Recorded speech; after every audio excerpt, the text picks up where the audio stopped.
it's not an accommodation. This is the standard. This is the Mm-hmm. the gold standard, the best standard. And the same way that we should have a place to breastfeed your baby. We have lactation Right. rooms at airports. Like, can't we do that at a road race or an endurance event? You're listening to the Active Mom Podcast with host Dr. Carrie Pagliano. I'm a mom, physical therapist, and your go-to guide for staying active with pelvic health issues in pregnancy, postpartum, perimenopause, and beyond. Whether you're a fellow mom, physical therapist, or women's health professional, join me where I'll share expert insights, real-life stories, and the latest research to help you approach running, CrossFit, yoga, Pilates, HIIT, or whatever activity you love with confidence and evidence-informed guidance. Let's start the show. I am incredibly excited for our next guest. Kaitlin Goodman is a former pro runner. She's a mom. She's founds a running group and coaching program. And we kind of found each other via a friend of the podcast, Joe Norton, who's a running PT here in DC. And he's like, you need to meet this good human. And I said, sign me up. So Kaitlin Goodman, welcome to the show. Thank you. Thank you for having me. This is really fun to do. All right, give us the 30-second CV, who you are, what you do. Tell us about running joyfully real quick. Yeah. So as you said, I'm a former pro runner. I ran professionally for a decade, finished my career with Adidas and the Boston Athletic Association. And then COVID hit. And so that was kind of the end of my professional running career. So now I say I'm in my mom running era. I still have a lot of running goals, but just they have shifted a little bit. And so I really enjoy talking about motherhood and running and what that looks like. I work with a lot of mother runners, which is I send mother runners to you. I send mother runners to Joe. But I coach athletes of all abilities.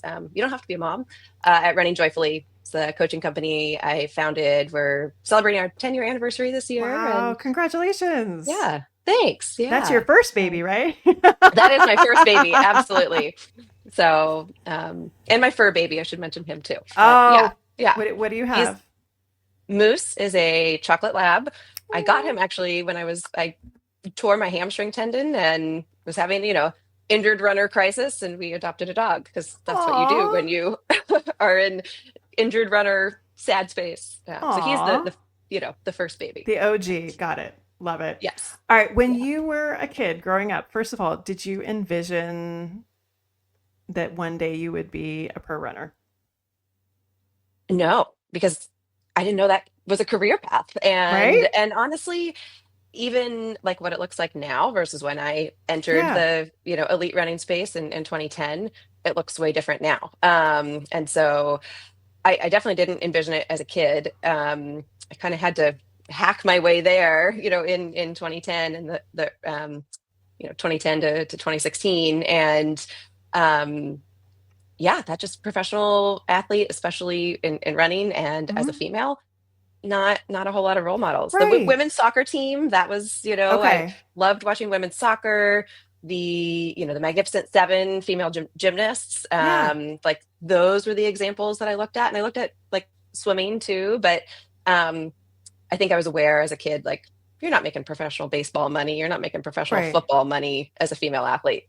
Right. I think that's such an important point with so much in kind of the women's space is just kind of understanding that history. Like, 2010, I couldn't have told you any runners that I was aware of at that point. Like, what made There were like you two or three groups, right? like Macmillan Elite was a thing Hmm. then. That was the group that, my teammates and I were kind of like, oh, we could do this and be a pro. And Yeah. Hanson's Brooks Distance Yep. Project was around. I was definitely never fast enough to join Mammoth Track Club. That was like, but Yeah. that was the space and not really a lot of the pro teams that we see now. Right. Yeah. Well, and again, like I feel like I was telling you earlier, I just was talking to a mutual friend of ours, Laura Green, about, you know, there was no social media. There was no, like, you don't know who ran for these groups. There wasn't a lot of like talk about them. There wasn't a lot of interest in it. Like, what makes you as kind of like, you know, collegiate athlete being like, hey, I want to do this. This is where I want to go. And let's see how far it takes me. I mean, that was exactly the question I asked when I graduated. And looking back, or if this is if this was my kid, I'd be like, it's a highly risky proposition you're, proposing. And I bet on myself, and it was really, um, I lucked out. I think I got a lot of good breaks, and I had a lot of good people in my Hmm. corner. And I worked my butt off, but Yeah. but looking back, looking at my PRs coming out of college and the goals that I had, on paper, it probably was not the wisest choice. I could have been your neighbor because I had turned down a, very traditional job in DC. I had done the whole Aw. college internship in DC, Yeah. and thought I was going to move to DC and save the world. And then I said, actually, I'm going to move to San Francisco and make no money and try to live out this pro running dream. And I mean, it came together, but there were times that it was, yeah, Yeah. it was could have gone a different direction. So Yeah. Now, did you do more track or road running or a little bit of both, or what did you do? initially, the goal was to qualify for the Olympic trials in the track. Hmm. I love the 10,000. I still love the 10,000. Save the But as 10,000. as we see, it is not the most popular race, and Yeah. certainly there was, way less money in distance track. The more Hmm. strategic thing would have been to go right to the marathon, Hmm. and try to qualify for the marathon trials. Go into the Olympic trials was my big goal. Hmm. Um, so I just did track for the first 2 years, and spoiler alert, did not make the 2012 trials. But it was a valiant effort, and I Yeah. ran a minute faster than I'd ever run, and then Sweet. eventually said, let's move to the roads, and do more road racing and the USA road racing circuit, and then move Hmm. up in distance as well. But still Gotcha. did track through 2019. Okay. And then you're Yeah. looking ahead, we'll put code to the side for a second, but like, where in this journey are you thinking, okay, pro runner, I want to be a mom, and how does this all fit in? Because again, like, there were people doing it, but I think, I mean, everybody that's, read Kara Goucher's book and, Lauren Fleshman's book and stuff, like, these were not highlighted stories. So we didn't really have examples on what this looked like. And even if we knew what was going on, returning to run 2 weeks postpartum probably isn't a great idea anyway. So, like, how do you in the pro space be like, okay, do I have to give this up in order to go and be a mom, or can I do both? Or, how do you navigate all that? I mean, when I was navigating this, it very much what was a space of, you're probably looking at retiring if Mm, you want to have a baby. One of my former training partners had a kid and then was trying to come back, and I saw how challenging it was. She's a multi-time Olympian for New Zealand, and trying to watch her navigate contract negotiations and right. building back and childcare and all the pieces of what that looked like. So in my mind, it was very much like, oh, that when you're This is going to it. become a mom, that this is it. We didn't have those many examples at all of moms, as we see today, moms being supported in pursuing motherhood and Right. pro running, and their contracts reflect that. And so I was of the era where contracts did not reflect that, Hmm. and there were performance clauses that would require you to compete within 6 months, or you needed to compete every 6 months, whether injury or pregnancy and postpartum, Hmm. or you'd face reductions, pretty aggressive reductions. And so I I never got to benefit from all the advocacy that Alicia Montano and Allison Felix and Kara Goucher and supported by Lindsay Krause in the New York Times and the Dream Yep. Maternity work. So I was kind of in it at that time. And Right. then had COVID not hit, I certainly would have wanted to take advantage of that. I mean, we Yeah. see athletes, of my age and older, competing so well later in their Right. careers. But for me in the elite and pro space, that just was never really going to be feasible, Yeah. contract wise, and choices I've made too. But Yeah. uh, yeah, definitely that was not the example of No, when I and was running. I think, and this wasn't that long ago. And I think that's the thing that's No. incredibly relevant is people are like, why hasn't it always been this way? I'm like, well, read your history. Like, this is within the last less than 5 years. Right, Like, 100%. Look at Dream Maternity. That was all, right? yeah, 5 6 years ago. This is a And you new era to have and these contract protections.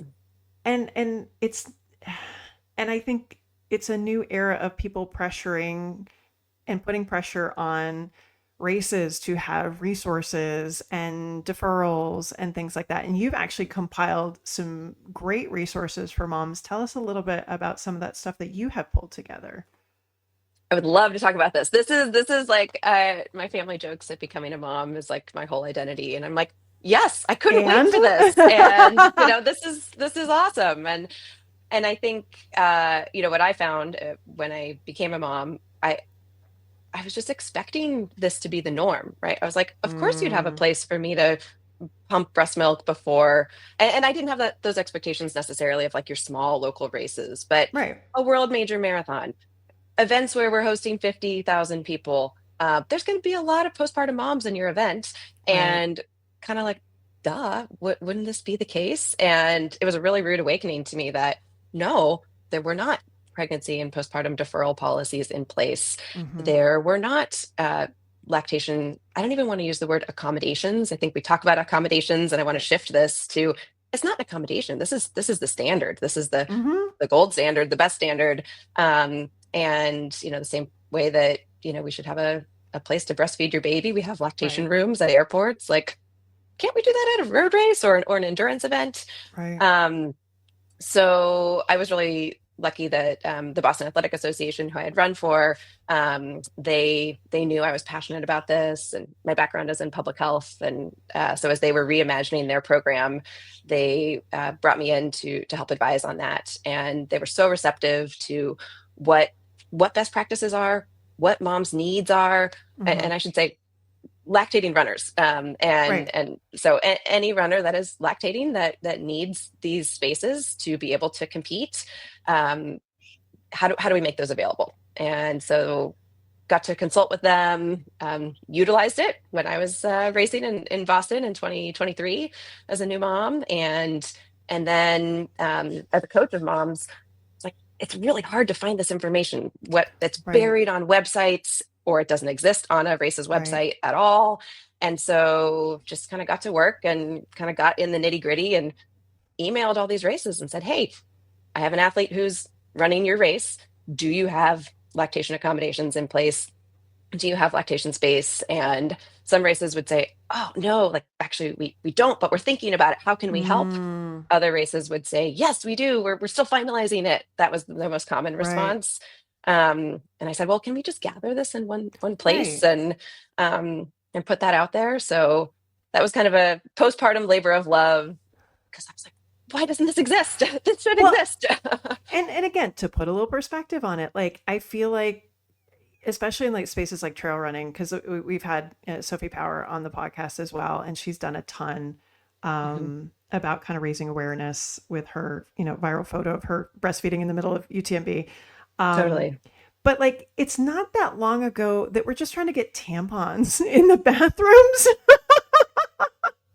And I just the word, saying the word tampon and not having right, people freak out about it. right. No, I mean, like I did a trail race, like it was Breastfeeding, it's a right. I scary know. word. Well, and that's the part that just it cracks me up that you're like, why hasn't this been done already? But again, how many times, how many generations of women have been like, why is this not a thing yet? Like this is, it seems so normal and natural. But again, it goes back to the history.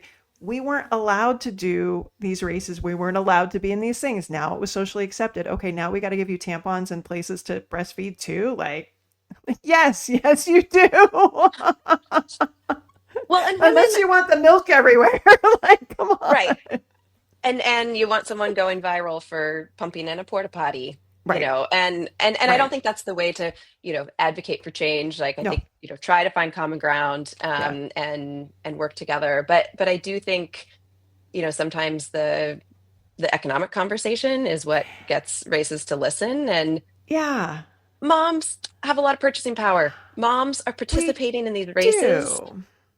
And even if you're not actively going to utilize that space, maybe that is past where you are in motherhood. Maybe you have no Mm-hmm, intention of having a child, but you want to see the support for women. mm-hmm. You're going to maybe put your money where your mouth is and register for a race that takes care of moms. And it, Yeah, it goes so beyond, just a lactation space, but like a pregnancy and postpartum deferral policy, right. or um, there's so many ways that we can support moms better in sport, but I, yeah. So this has become my the thing I care a lot about as a mom. I love that. And So tell us a little bit about, you said you got to use some of those resources at Boston in 2023. Tell us a little bit about that experience, that race. How far were you postpartum? Tell us a little bit more. yeah, so I was about 14 months postpartum and was accepted into the professional field based on my pre-baby running, and had hoped to return, have that triumphant comeback, or whatever we the stories that we see on social media, Hmm. and it ended up being my slowest marathon, my most humbling marathon, least joyful marathon. Oh It dear. was really, really hard. And I think yeah, it was just really, the postpartum period was really challenging for me. And I think I really underestimated how much sleep I was not getting. Hmm. We look at some of the recent research. I know you just had well, you've had everyone on your podcast who's doing research in this space, but Yep. the new Canadian guidelines Oh yeah. Yeah, coming Margie. out about, thank you, Margie Yep. Davenport, Yep.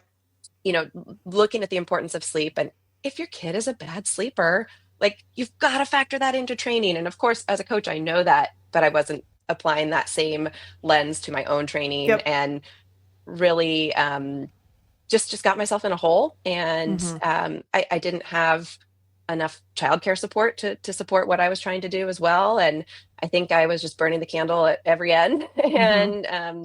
and really struggled. So it was a really humbling marathon. As a coach, I probably wouldn't have started the race. I didn't have the healthy buildup Mm, or the training to support that, but I desperately wanted to try. yeah. And so, a calculated risk of showing up really Yeah. underprepared, and trying to shift goals, and show my son that, even if it's imperfect, even if it's Right. messy, there's still value in doing that. Yeah. And so that was my Boston of 23. I, got passed by 3,000 people in wave one. And um, but on the lactation side, it was really cool to see that the BIA had revamped their total lactation support program. Hmm. And because I was in the professional field, I didn't actually get to utilize the Oh. resources that we had put in place, Hmm. because they staged the pros in a different Elsewhere. area. Yep. So that actually, there's still maybe some room for improvement there. Hmm. And so my funny pumping story, because I was still breastfeeding at the time, it was actually my first night away from my kiddo. He and my husband stayed in a different hotel room so that I could like sleep. Sleep. And actually they were out like on the course, so they could see me at halfway, and I was staying at the finish line. So I was totally away from him. I couldn't, I pumped before I left my hotel, Hmm. and then brought my pump out to Hopkinton, and there wasn't like a private space in the elite tent to pump. Mm. And, the elite athlete team at the BAA is great. And so they were able to like kind of put a private space for me together, but I had to make sure nobody came in. Basically, I was just in draped, Yep. tarps and tents. And Yep. um, so Sarah and Ryan Hall are friends, and Ryan was there supporting Sarah. And I was like, who do I know here? Everyone is Right. racing. So Yeah. Ryan was there as a support person. And I said, hey, Ryan, can you just make sure nobody comes in here for 20 minutes while I'm pumping? And so Ryan Hall was like my bouncer to make sure that I could Oh, pump in he was your boob private. bouncer. I love that. So he just, made sure nobody came in. Yeah. It was like the little, private changing area to Oh. change your uniform. And I Yeah. pumped and then I dumped, because a Right. lot of races do not allow you to transport breast milk. And my kiddo was at an age that, that was not, he was eating solid foods, he would be Yeah. fine without that breast milk. But anyone who has Still, pumped and dumped knows it's it's really gold. hard. Yeah. No, yeah. Hmm. We're all, Yeah. there's a little dagger in all of us. Right. You're like, dump it Oh, out. do I really have to? Oh man. No, I mean, to even get to that start line, I just, you know, I talk to a lot of moms about um, those things that we feel like we have to prove after that first Yeah. delivery. And there's something in so many of us that we feel like there's something that we have to prove. And I still don't know who we're trying to prove it to. Maybe it's ourselves, but like we're still working on that like self-discovery sort of thing. Like it's really interesting. Like where did you, because again, this wasn't that long ago. How did you even figure out where to start to, because you're like, all right, I'm going to do Boston. Where do you even begin with that pro mindset, a postpartum body, knowing you probably don't have, what you need to do this, do the buildups that you know how to do, and like where do you even begin? How did you figure out where to start? It was really messy and it was really hard. And really, I expected that there was a playbook somewhere.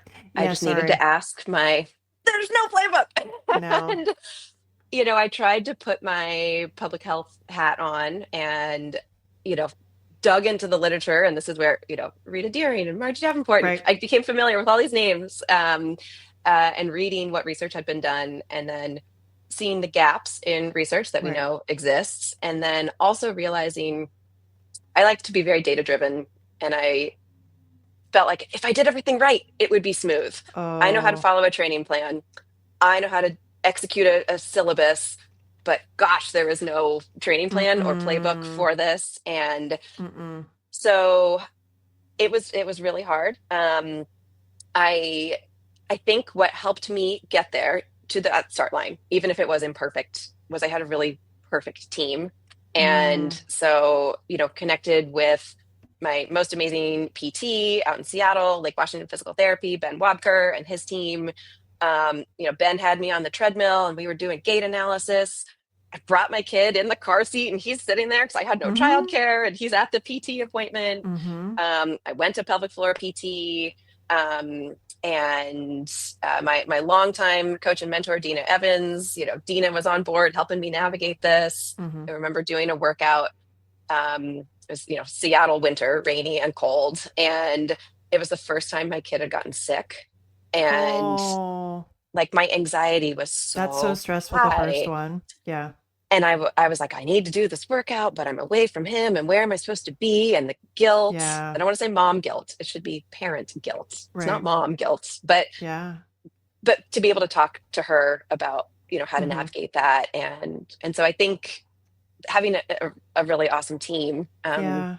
helps me get to the start line. It was an imperfect finish. It was a rough day.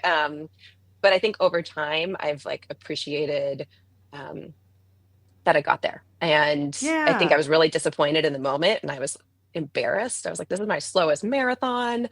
This was so Yeah. embarrassing. I don't want anyone to see my time. And then I think with distance and perspective, you can say, wow, like that was really hard. And yet you still did it. Right. And I think I've also found my kind of hard and bumpy and twisty turny journey is Mm-hmm. much more the norm than that amazing Yes. comeback.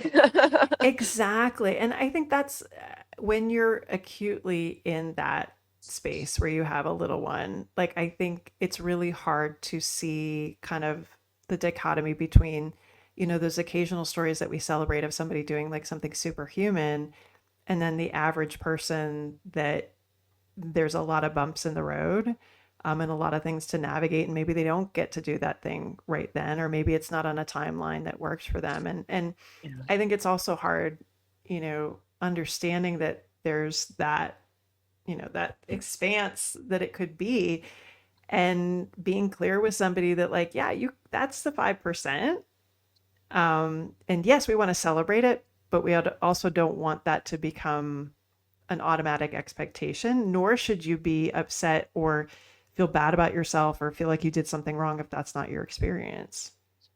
Right. And I think, we we were talking about before, social Yeah. media, you see these comebacks, you see these stories celebrated, Mm-hmm. and we should celebrate them. But we don't see, is your kid a good sleeper? Oh What God, no. childcare support you have? Yeah. Like, Yeah. there's all these kind of, the behind the scenes, kind of Mm-hmm. the life factors that Yes. you can't build into a training plan. You can't Mm-mm. build into here's my runway to Boston, Right. um, and ignore those factors. And I No. think, I expected of myself to be that, the 5%, that Hmm. has that. Yeah. And so that was like a shift in my identity. I'd seen, um, Yeah. when I had my kid, there were then some more pro runners having children and returning Hmm. to an elite level at that time. And I was like, why can't I do this the way I did before? Right. And it's also been a shift of saying my priorities have changed. Like Right. I That's don't okay too. that's Yeah. okay too. I didn't want to be away from my kiddo for that Yeah. long. And um so I think it's okay for those goals to shift. And Hmm. um yeah, again, with perspective, it's taken time. Well, no, but I think that perspective is it's just so incredibly important because I think there's also those stories that we don't hear acutely, where people are out trying to do the thing and something breaks down and they don't talk about it till a couple years later. Yeah, How many runner stories that we hear about, 3, 4, 5 years later, where coming back early postpartum they had bone stress injuries or were navigating right. reds in lactation times and things like that. It's like you're not going to hear about it at the time because that's not the story they want to tell and they're trying to figure it out too.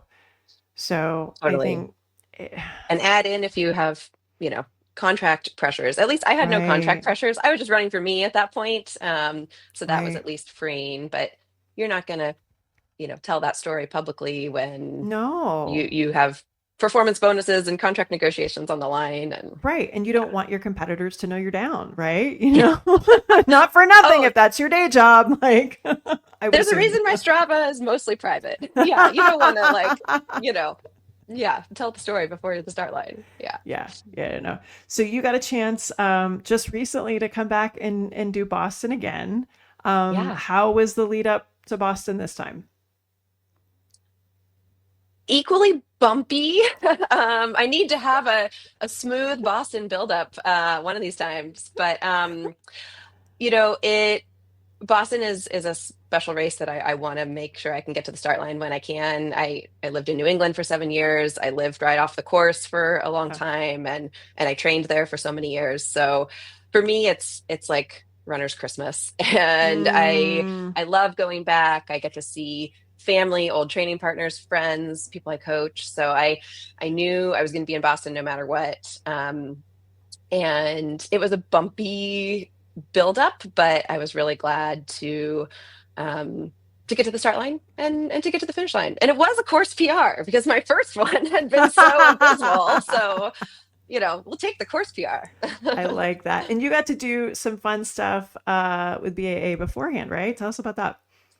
Yeah, I got to speak on a panel at the expo with Paula Radcliffe, So cool. Sarah Vaughn, and Erica Breacher, who's a mom who was using the pregnancy and postpartum deferral policy. So moms all kind of in different stages of their running and just talking about what those challenges are, how things have changed since Paula was running, Right. at an elite level, what Sarah has navigated as a mom of four, and kind of coming into her pro life kind of after her kids were born. So just so many different stories, different paths, but a lot Mm-hmm. of common themes. Yep.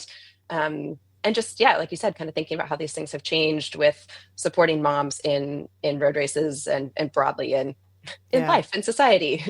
Yeah.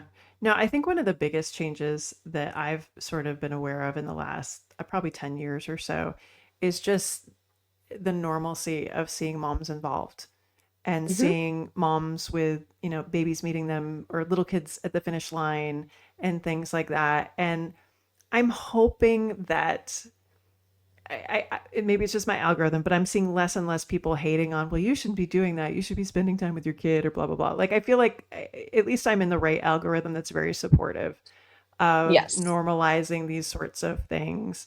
Um, which is, again, like, it wasn't that long ago that they were kicking women off the marathon course.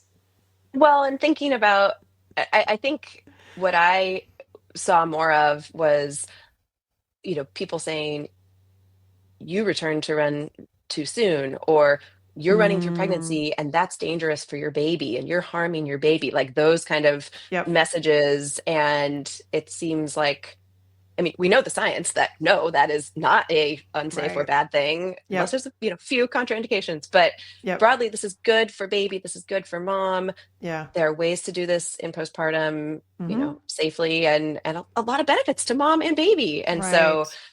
hopefully those haters who are like, you're a monster for running while you're pregnant, those people are, Yeah. or I'm in the right, We're in the same algorithm like you. algorithm, right? Haters are in a different one. No, and I think what's really helpful too is, my kids are 11 and 14. Like, I remember thinking, yeah, I want to run through my pregnancy and get back to like, there was no, like, you think you didn't have a plan? Like, this was back when, like, talking about strength training and running for normal people was not a thing. Was not a conversation. No, And no. so, like, that's where I have so much FOMO for the women that I work with now, where like we're doubling down on strength training in pregnancy. We're dialing back maybe on our mileage, but still getting out there and feeling good. And we've got the fit splint to help with any sort of discomfort. Yes. Like, we have all these resources, right? And it's kind of silly to me go to think back on my former self and like, did I even have a chance? Because there, like, I didn't know what to do. And I did. I stopped running with my oldest. I think it was like 19 weeks because my bladder, I could go like 100 feet and be like, I gotta pee again. And because he's like dancing on that, and my symphysis pubis was not great. And I'm like, could I have Yeah. done something with the knowledge I have now? Yeah, 100%. Hmm. But how nice is it that we can sit down and be like, okay, I don't know exactly how this is going to work, because obviously the second you conceive, you're giving away some of your, like, control. Um, but we can put in some things into play to make it more likely for you to stay more active, as much as we can, and you know get as active as we can as possible on the other side. Like, I feel so much better that, like, we have some tools to work with. We have some people to look at as examples. We're not just like on an island anymore, which I think is kind of nice. The playbook doesn't exist yet, but there's more research. I Yeah. mean, I didn't know what pelvic floor PT was 10 years ago. And so I think there's a lot of negatives of social media, but I think there's a lot of, Yeah. positives in terms of, increasing that awareness and access and Yeah. educating. I was talking about the team that got me to Yeah. Boston, um, figuring out how to take what research, is being done now and Yep. disseminate it to the players, to your coaches, Yep. to your PTs, to your pelvic floor PTs, Yeah. to your OB. Like, we're kind of missing some of that Yeah. education. Um, my OB was like, yeah, you can run in the Olympic trials when you're pregnant. And I mean, probably yes, but I was like, do you understand the kind of athlete that I am? Like, can we talk about what that looks like? I couldn't keep up with my competitors if I was truly on the track Right, pregnant. But exactly. You're like, um, maybe not. Like, it's I don't just know. gonna be it's gonna be Yeah, a little ugly. yeah. But then you have Alicia Montano, running USA is Right. very pregnant, and so I don't want to discount that. I meant I don't think she understood, yeah, what that entailed. Right. You're like, I don't But think I'm going to qualify for the Olympics. while I'm pregnant, Right, yeah. So, exactly. but Although this year weren't there a couple, not this year, but obviously before Paris. I feel like there was like one or two that then I came think, out afterwards and said that they were yeah, pregnant running the trials. So I was like, oh, hey there.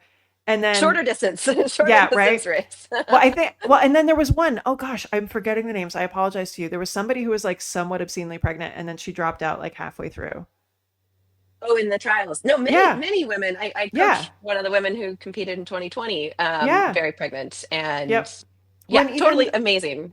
Yeah. early postpartum, I know, Steph Bruce came back Steph relatively quickly Bruce. after her third. Like, Yeah. she's like, I'm just getting out there. I'm like, good on you, man. Oh, I love it. I love it. And I think, I've been part of kind of athlete conversations with USATF, about they need to announce the qualifying window for Right. 2028, because women are planning their training and they're Right. qualifying for the marathon trials around pregnancy and Right. postpartum.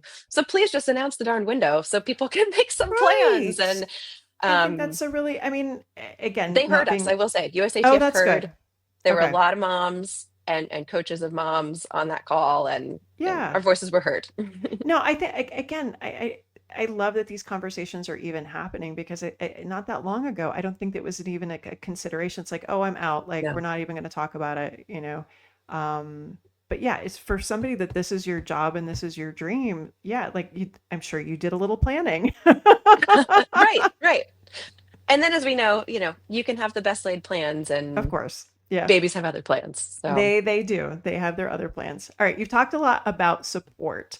Um, I have noticed again, DC area, we tend to be over prepared type A people. I can say that living here over 20 some odd years, you've lived here as well.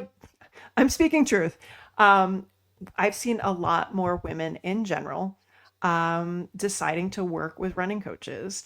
mhm, And a lot of them are working with them pre pregnancy mhm. before they decide to get pregnant, and then they continue to work with them in pregnancy and then postpartum. Um, Tell us a little bit about for you, like having this experience yourself as a mom. How is that played into how you coach in general, and then how you coach specifically working with moms or moms to be? Yeah, I think because this has become such a big part of who I am, and it's become a lot of who I coach as well. Yeah, Um, I don't think being a mom qualifies you to coach moms. thank And you. so I really try to put my public health hat on. I have an MPH and say, what does the literature say about running in pregnancy and postpartum? What are the best practices?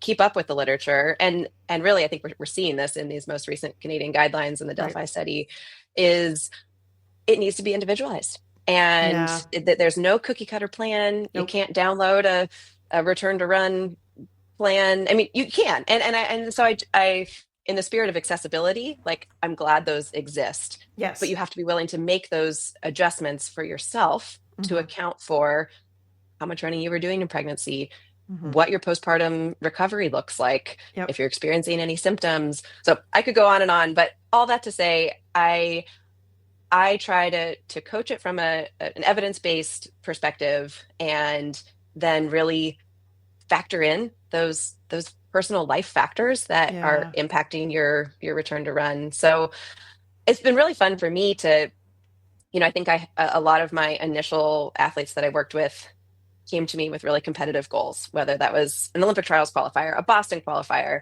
run your first marathon and compete really well. And I started coaching 10 years ago, and so we were all younger. I think my demographic skewed younger.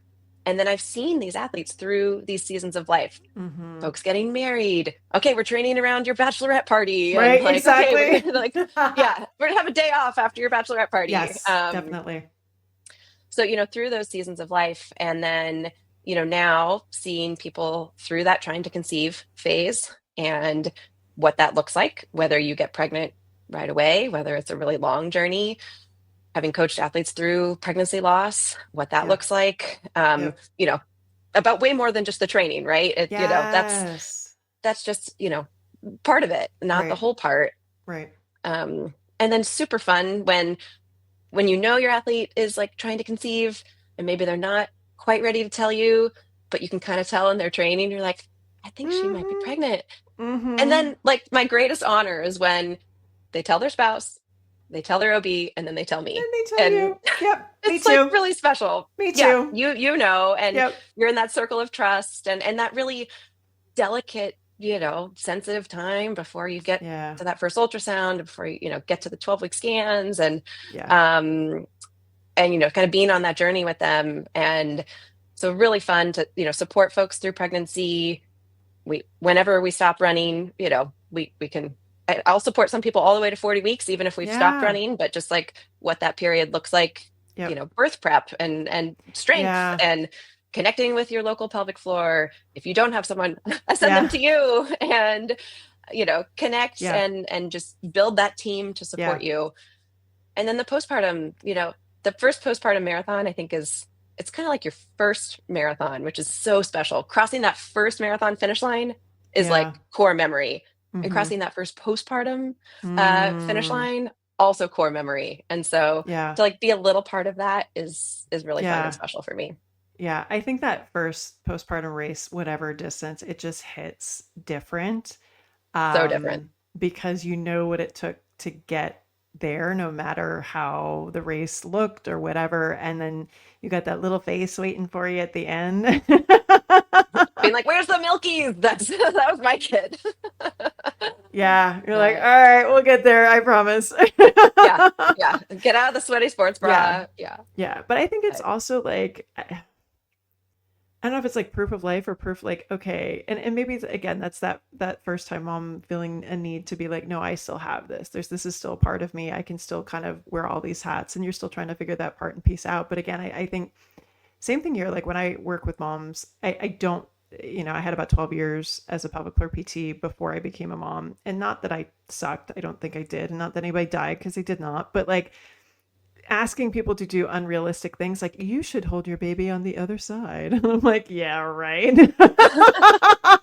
Maybe for 3 seconds. And that's about like just little things like that where it's a wonder they didn't just like laugh me out of the room. Like, I just think there's something to be said. It's an added layer of understanding. And sometimes you don't even need them to say anything.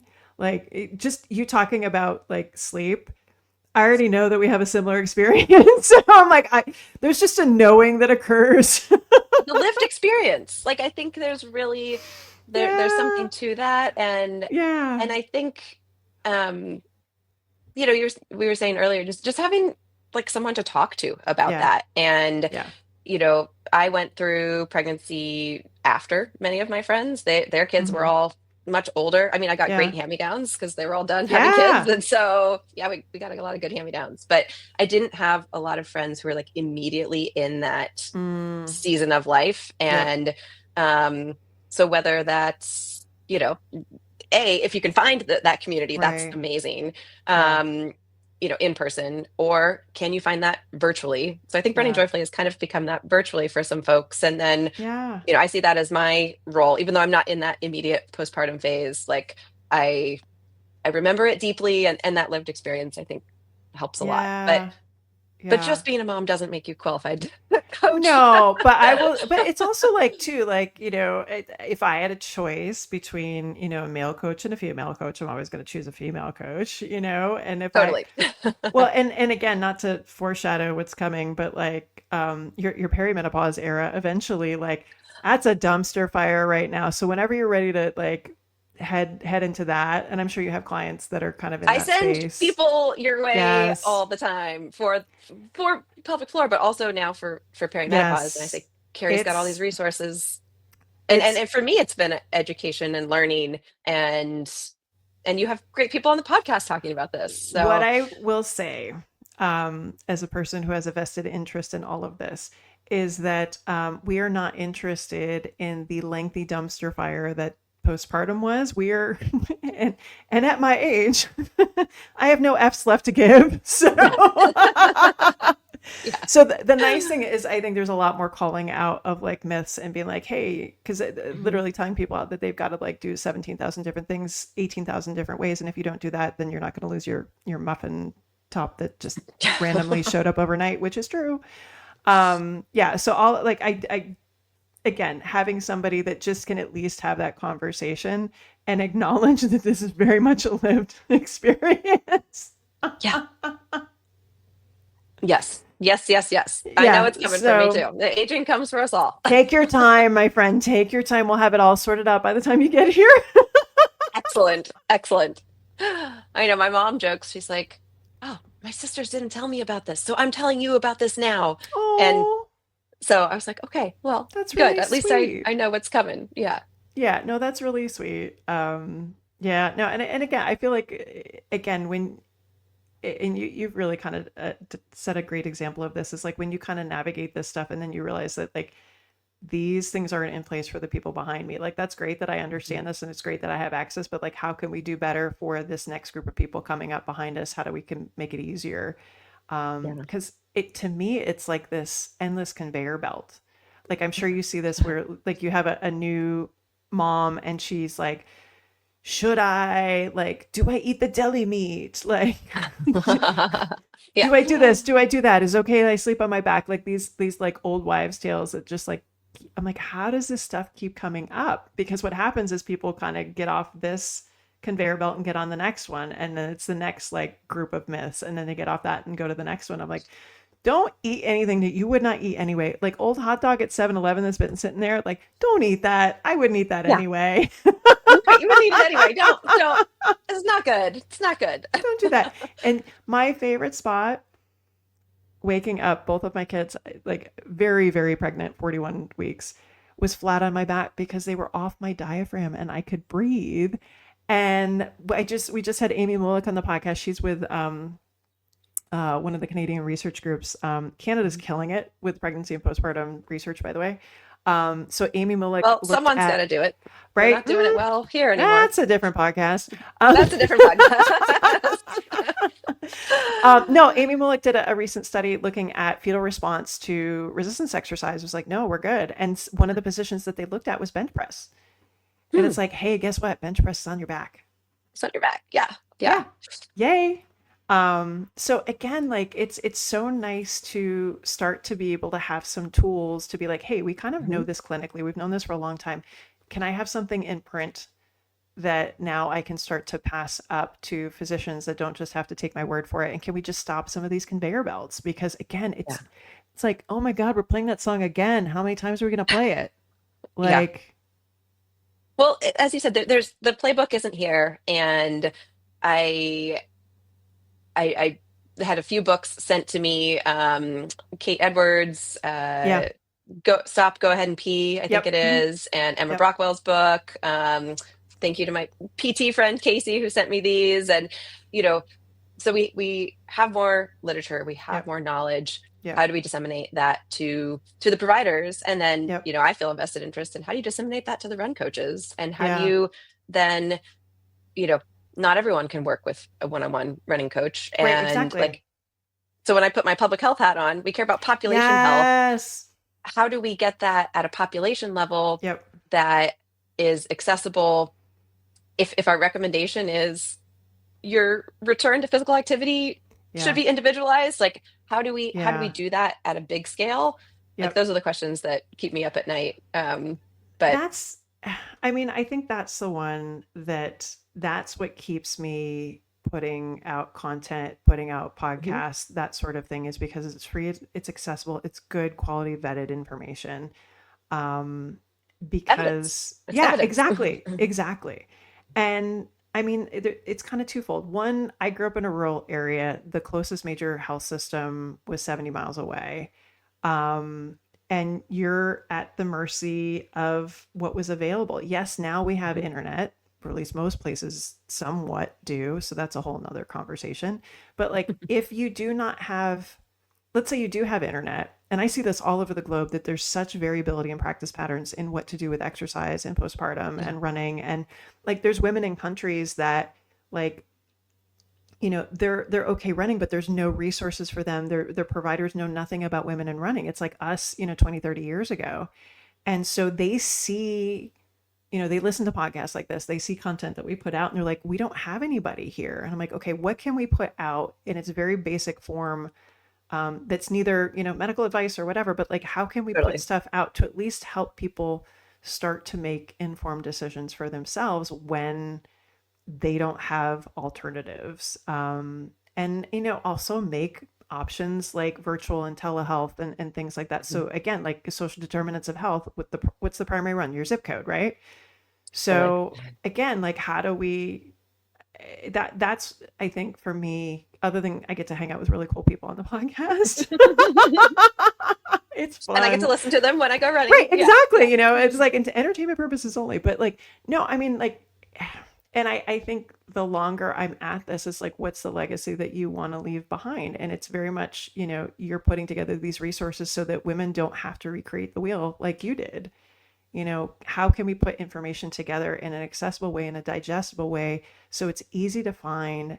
People can listen, they can download a PDF, or they can do whatever, and at least know where to start. And I think there's something to be said, again, from a public health perspective. I fear public health might be dead soon, but Lord It's a dirty knows, word sometimes. I know. But like, again, I feel like, especially if you're in healthcare, if you're in the health populations, you cannot help but think, what can I do more? What can I do to help people besides like the immediate ones around me? What can I leave behind that's lasting? And I don't know, maybe a bigger I mean, question, but yes to all that. And I think I know for myself, I wanted that plan and I was going to follow it, the yeah, evidence-based plan. And it doesn't exist. And B, even if you do everything quote unquote right, you can still have challenges. So yeah, the road can and will often be bumpy. But I also relied a lot on anecdote, which like, for your public health brain is like, oh, it's a certain level of evidence, a case study, yes, yes. lower, but But it's there. but but I think that was equally important to me. And Hmm. going back to like that support system and Yeah, talking with girlfriends and training partners. And yeah, I was DMing with Alafine, hey, that's you so did this cool, before me, can you talk to me? right? And former training partners, I would say like, they're not sleeping, I gotta go do my long run, what do I do? And so I think trying to find that balance, you know have those stories out there. And so that's Right. why I'm like comfortable being like, yeah, on paper, you could say I failed Yeah. miserably in postpartum running. I was not that return. Hmm. Um, but that is also a normal and real Right. experience. And so um talking about it, like you said, Yeah.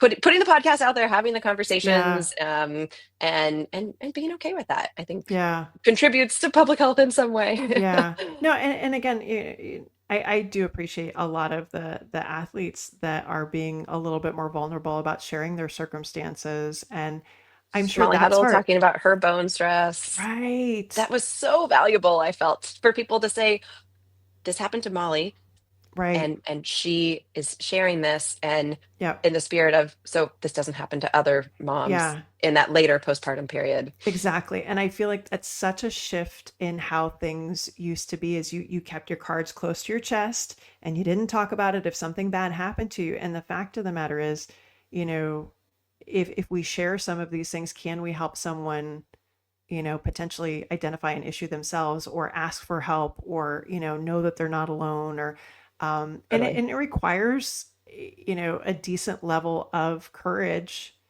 to be that vulnerable, but to know that you're going to potentially benefit someone else or make a difference to somebody else who might not otherwise have had that path forward. So, again, I appreciate, anytime anybody's going to share their story, I'm all ears. So it's like, I always am going to pull something from it that's of value or something I could share with a patient or, hey, have you heard about this person's story and this is what they Hmm. experienced and so on. There's such value to kind of establishing that storytelling and community. Yeah. And Making that connection and not feeling so alone. yeah, and Yeah. purely for the mental health side of it, which we all Right. know is its own. And again, we also know that hugely impacts, kind of how we're going to do in pregnancy and postpartum anyway. So, Hmm. um, yeah, all the things. Oh, all the things. All right, my dear. At the end of every episode, we ask some questions. Fire away. So here we go. What's a book you're reading or podcast you're listening to right now? And it can be Good Night Well, construction site. That's okay too. Like, so we're really into the Berenstain Bears right now. okay, I'm okay. I'm home in my childhood home right now, and my mom pulled out all the Berenstain Bear books that she has saved. So we're reading Ah, those again and okay, again and again. But honestly, yeah, the podcast that I listen to regularly, yours is in the queue, yay. and Allie on the Run. Those are my Me go-tos. too. So yeah, Me too. at least when I'm running. Yeah. I will bounce between Ali on the Run, doesn't care as Nobody Hmm. Asked That's Us. on I mine love that one. occasionally. Yeah. Yep. Yeah. And then I am dabbling in I'm so obsessed with trail runners. Like, because they talk about food.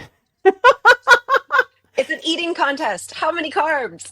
Right? No, but they talk about the Trail Society podcast. Mm. The hosts are researchers, and like some of them are going to med school, and they talk about REDS, and they talk like, and I don't think any of them have kids, but they talk about postpartum research all the time, which I'm like, wow, cool.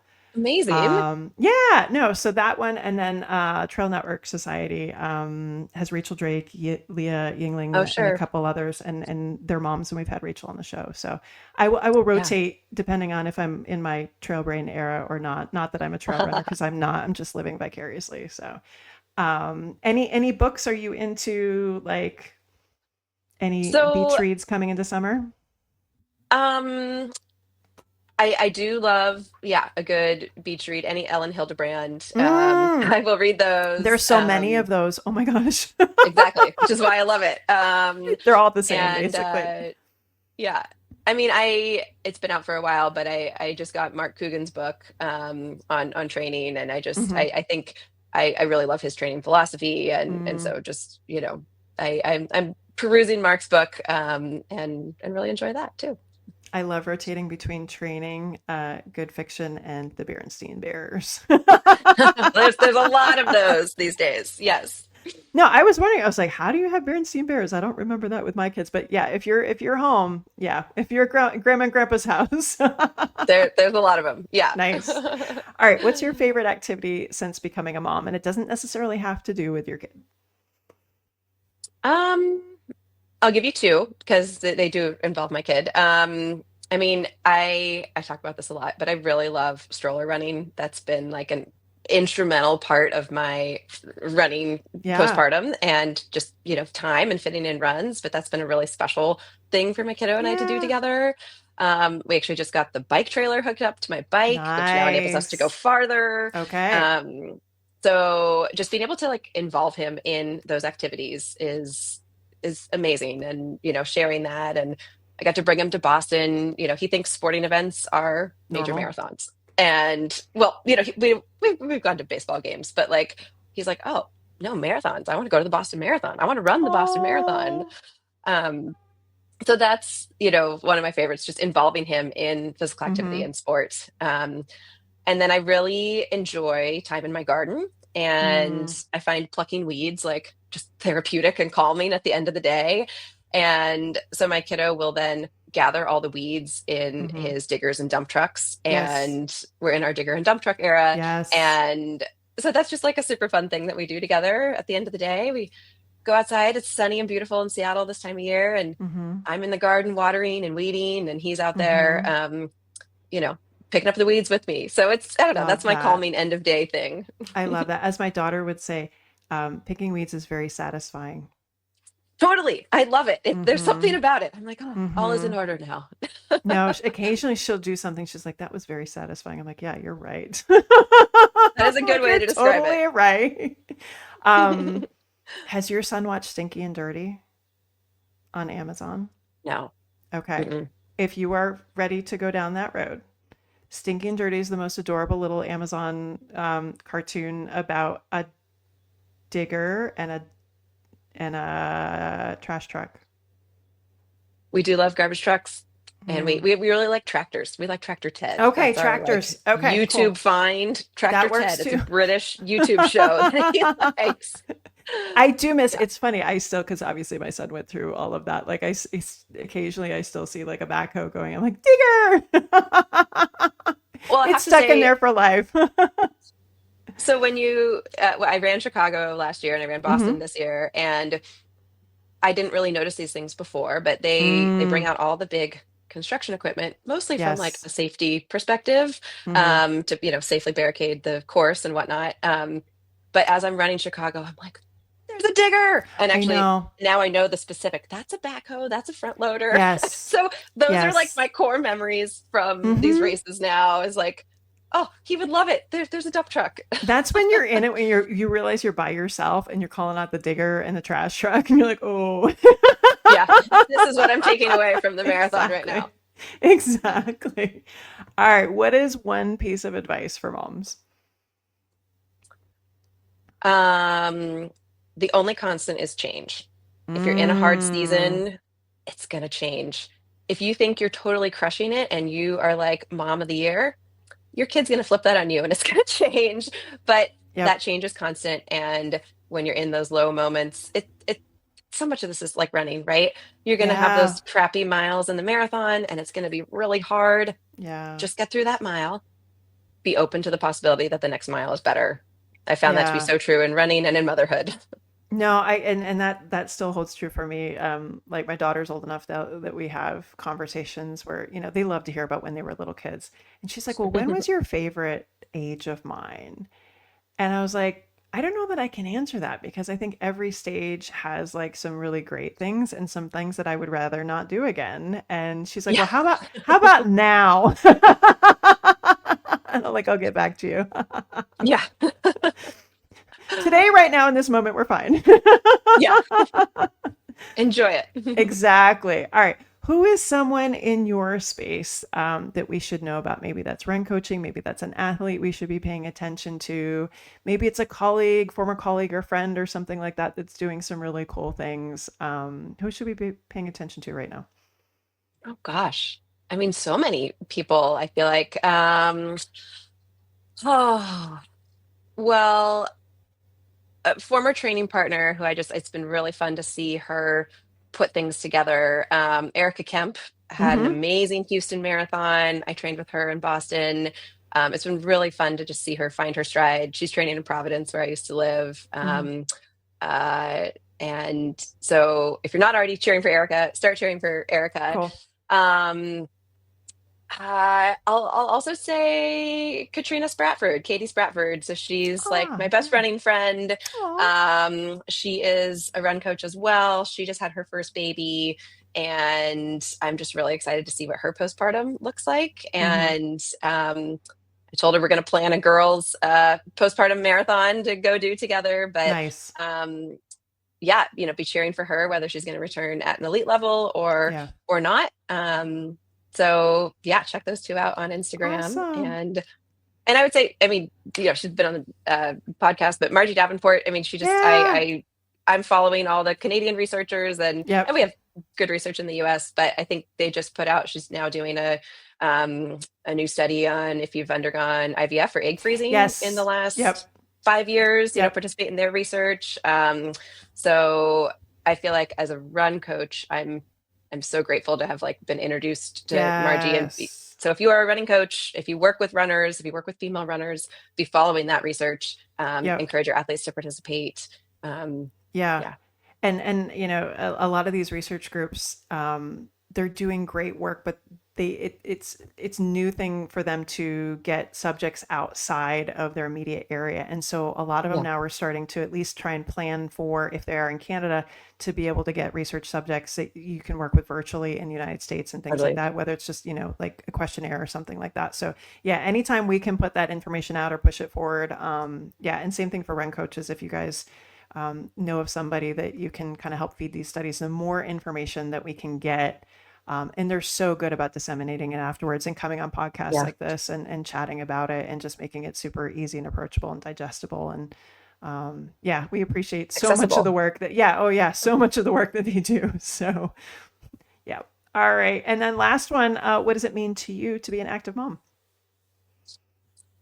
Um, I think for me, I'm trying to just be an active Kaitlin, that Kaitlin that I was before baby, after baby. Just be physical activity is a part of my identity. It's who I Yeah. am. It's a big core part of, when I feel the most like myself. And so I want my son to see that as just like a Hmm. part of who I am. Yeah. And running Boston Marathon is just what people do for fun. It's not something I have to do, Right. or if we've seen exercise and running as punishment. And so just want him to see it as like Yeah. part of my personality. We were reading a Berenstain Bear book about hobbies, and I was trying to explain what a hobby is, and Hmm. what mommy's hobby is, and Right. hobby is something you enjoy, and being active is something I enjoy, and it's a core part of me, and want him to be able to have physical activity and sport be that for him too. I love that. I love that. And then mom's super cool because she did Boston. A couple of like, that's amazing. Like, yay, mom. I mean, his favorite part was getting the Spike the unicorn. 2 years ago we got Yeah. Spike, and then this year we came back and he got Mother Spike, because we always need a mother and a Oh, baby for all of of our course. animals. And Yes. we have, mother lamb and baby lamb, and mother Spike and baby Spike. So I That's what the Boston always, Marathon is to him. yeah, God bless you for more like stuffed animals in your house. Because if you can't find me someday, if I'm just like disappeared, it's under the pile of stuffed animals in my house. I will buy him all the Boston swag. I'm guilty of Exactly. He that. deserves it. He deserves it. All right. If you guys want to know more about Kaitlin and running joyfully, you can find her on Instagram, runnerkg, and running_joyfully. Kaitlin, thanks so much for joining us and sharing your story Yes. and all the advocacy work that you do. And we can't wait to see kind of what's next for you. Thanks so much. Thanks for having me. This was great. If you're navigating pregnancy, postpartum, or perimenopause, whether personally or professionally, check out all our free resources and upcoming courses at carriepagliano.com. This podcast reflects the opinions of Dr. Carrie Pagliano and her guests, and it is for entertainment purposes only and should not be considered medical advice. Always consult your healthcare provider with any medical questions. If you enjoyed the episode, please take a moment to leave us a 5-star review on your favorite podcast platform. And thanks for listening.